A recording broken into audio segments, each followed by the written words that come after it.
تمام سبسکرائبرز کو میری طرف سے سلام۔ آپ کے کچھ پچھلی ویڈیو کے اوپر آپ کے سوال تھے، ان کے سوال کے جواب آج کی ویڈیو میں آپ کو میں نے دینے ہیں۔ یہ اسی چینل پر میں اپنا ایک نیا سلسلہ شروع کرنے والا ہوں۔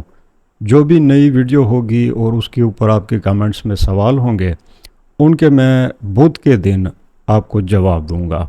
سلسلہ پسند آئے تو کمنٹ میں اپنی رائے مجھے دے دیں تاکہ میں اس سلسلے کو مزید اچھا بنا سکوں، کیونکہ جو بندہ یہ سمجھ لے کہ میں سب سے ذہین ہوں اور مجھے مزید سیکھنے کی ضرورت نہیں، تو نہ وہ بزنس میں آگے کامیاب ہوگا، نہ ہی وہ زندگی میں۔ آج بھی میں مختلف چینلز پر ویڈیوز بھی دیکھتا ہوں، ٹاپکس بھی دیکھتا ہوں۔ 30 سال پہلے جو ڈیری فارمنگ تھی، آج وہ بالکل بدل چکی، تو اس لیے بدلتے دور کے ساتھ ہمیں بھی نئے طریقے سیکھنے ہوتے ہیں۔ چلتے ہیں سوالوں کی طرف۔ سب سے پہلا سوال ہے محمد منشا نمبردار۔ السلام علیکم بھائی جان، کیا حال ہے؟ بھائی پلیز بتانا کہ اس سائلیج کو ہم اپنے جانوروں کو کتنا دیں؟ بہت ہی ٹیکنیکل اور اچھا سا سوال ہے۔ جب بھی کوئی نئی خوراک سائلیج ہو، ونڈا ہو، تو یقیناً جانوروں کے لیے ہم نے ایک ترتیب بنانی ہوتی ہے۔ اب ذرا ہم سائلیج کو دیکھیں کہ ہم اپنے جانوروں کو کس طرح سے اپنے فارم پر شروع کریں گے۔ آپ کے پاس کراس کی گائے ہے تو اس کا وزن کم ہوگا۔ آپ کے پاس اگر فریزن ہے تو اس کا وزن زیادہ ہوگا۔ کراس کی اگر آپ کے پاس گائے ہے، ذرا اس کی ترتیب ہم دیکھ لیتے ہیں، فریزن کی آپ کو سمجھ آ جائے گی۔ سب سے پہلے آپ 3 کلو سے شروع ہو جائیں۔ 1.5 کلو صبح کے وقت، 1.5 کلو دوسرے ٹائم۔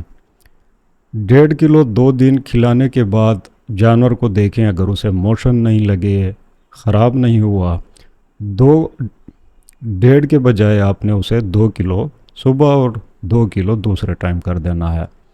2 دن مزید آپ دیکھ لیں جانور سیٹ کھڑا ہے، فٹ ہے، تو 3 کلو صبح اور 3 کلو دوسرے ٹائم۔ لیکن یہاں پر ایک غلطی آپ نہ کر لیں۔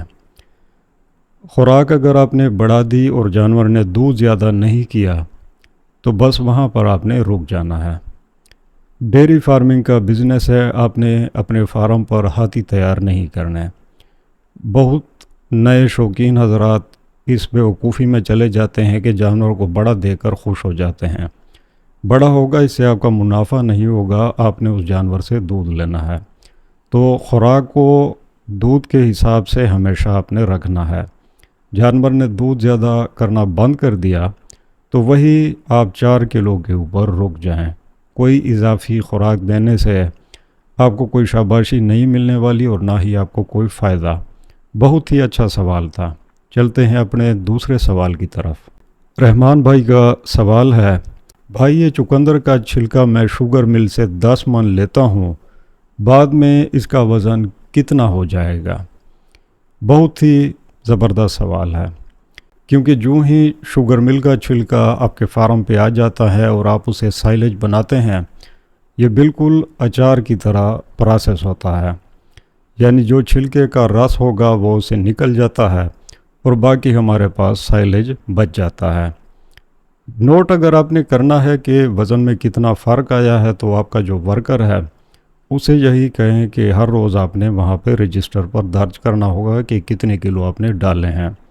جب سائلیج ختم ہو جائے تو آپ نے سارے کلو جمع کر لینے ہیں، تو آپ کے پاس ایک ایکوریٹ ڈیٹا آ جائے گا، اور اگلے سال جب آپ منگوائیں گے تو آپ کو پہلے سے پتہ ہوگا کہ آپ نے اپنے جانوروں کو کتنا کھلانا ہے اور آپ نے کتنا منگوانا ہے۔ ویڈیو میں اگر آپ کو یاد ہو، میں نے آپ کو ایک ٹپ بھی دیا تھا کہ اگر آپ کے پاس بھوسا پہلے سے بہت زیادہ پڑا ہے تو پلاسٹک کی شیٹ کے اوپر آپ پہلے سے اسے بچھا دیں اور اسی کے اوپر آپ نے پھر سے سائلیج ڈال دینا ہے۔ وہ جو چھلکا آئے گا، جو رس نکلے گا، یہی بھوسا اسے جذب کر لے گا۔ تو ایک تیر سے 2 شکار، آپ کو 2 فائدے ملنے والے ہیں اگر آپ یہی طریقہ کریں گے۔ اب چلتے ہیں اپنے تیسرے سوال کی طرف جو سبسکرائبر نے پوچھا ہے۔ یہ ہیں محمد زاہد۔ السلام علیکم KPK کوہاٹ، کون سی مل میرے قریب ہے؟ نمبر دے دو۔ تو بھائی جان، میں جہاں رہتا ہوں وہ کوہاٹ سے بہت دور ہے، تو مجھے بالکل معلوم نہیں کہ آپ کے پاس کون سی شوگر مل ہے۔ لیکن اتنی سستی نہ کریں، ٹیکنالوجی کا دور ہے، سب کے لیے یہ ٹپ بڑی مفید ہے، تو آپ بھی یہ استعمال کر سکتے ہیں۔ آپ ایسا کریں کہ موبائل آپ کے پاس ہے، یقیناً جو آپ یوٹیوب دیکھ رہے ہیں، تو آپ نے گوگل پر جا کر وہاں پر لکھنا ہے شوگر مل۔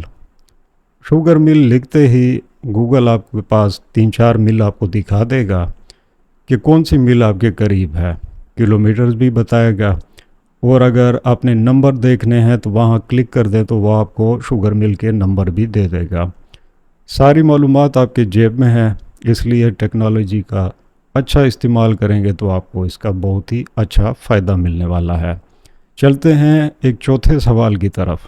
چوتھا سوال ہے زمان خان کا، اور ان کا سوال ہے کہ چقندر کس مہینے میں کاشت کی جاتی ہے؟ تو یہ فصل بالکل گنے کی طرح ہے، جو گنے کے سیزن ہوتے ہیں چقندر بھی انہی سیزن میں کاشت کیا جاتا ہے۔ لیکن آپ کو پورا چقندر نہیں چاہیے، آپ کو چھلکا چاہیے۔ لیکن اگر آپ بڑے زمیندار ہیں اور آپ کاشت کرنا چاہتے ہیں تو بالکل جو گنے کا سیزن ہے وہی چقندر کا سیزن ہے۔ اب سب سے مجھے دلچسپ جو سوال لگا وہ 5واں ہے، فنی بھی ہے اور تھوڑا بندہ افسوس بھی بندے کو ہوتا ہے۔ اس بندے کا میں نے نام چھپایا ہوا ہے، اور کیونکہ اس کا سوال ہی ایسا ہے۔ تو انہوں نے پوچھا ہے سر کہاں سے ملے گی، یعنی چقندر کا جو چھلکا ہے یہ کہاں سے ملے گا؟ اب میں نے ویڈیو پتہ نہیں 8 یا 10 منٹ کی جو پچھلی بنائی تھی چقندر کے چھلکے کے اوپر، تو یقیناً اس صاحب نے وہ ویڈیو سکپ کی ہوگی، اور اسی وجہ سے میرے خیال میں یہ سوال نیچے پڑا تھا کامنٹس میں۔ آج کل یہ ایک مصیبت آئی ہے، یہ شارٹس کلپ ہوتے ہیں جو ریل فیس بک پہ ہوتے ہیں اور یوٹیوب پہ شارٹس آ گئے۔ یہ ایک ایسی لعنت ہے کہ ہمارے اندر 10 منٹ کا صبر بھی ختم ہو چکا۔ اب آپ بننے جا رہے ہیں بزنس مین، اور ڈیری ایسا بزنس ہے کہ اس میں بڑی ذمہ داری کا کام کرنا پڑتا ہے، بڑی توجہ آپ کو دینی پڑتی ہے۔ آپ سیکھنے کی ویڈیو 10 منٹ تک آرام سے بیٹھ نہیں سکتے، تو کاروبار کس طرح سے کریں گے؟ ذرا اس چیز پہ آپ غور کیا کریں۔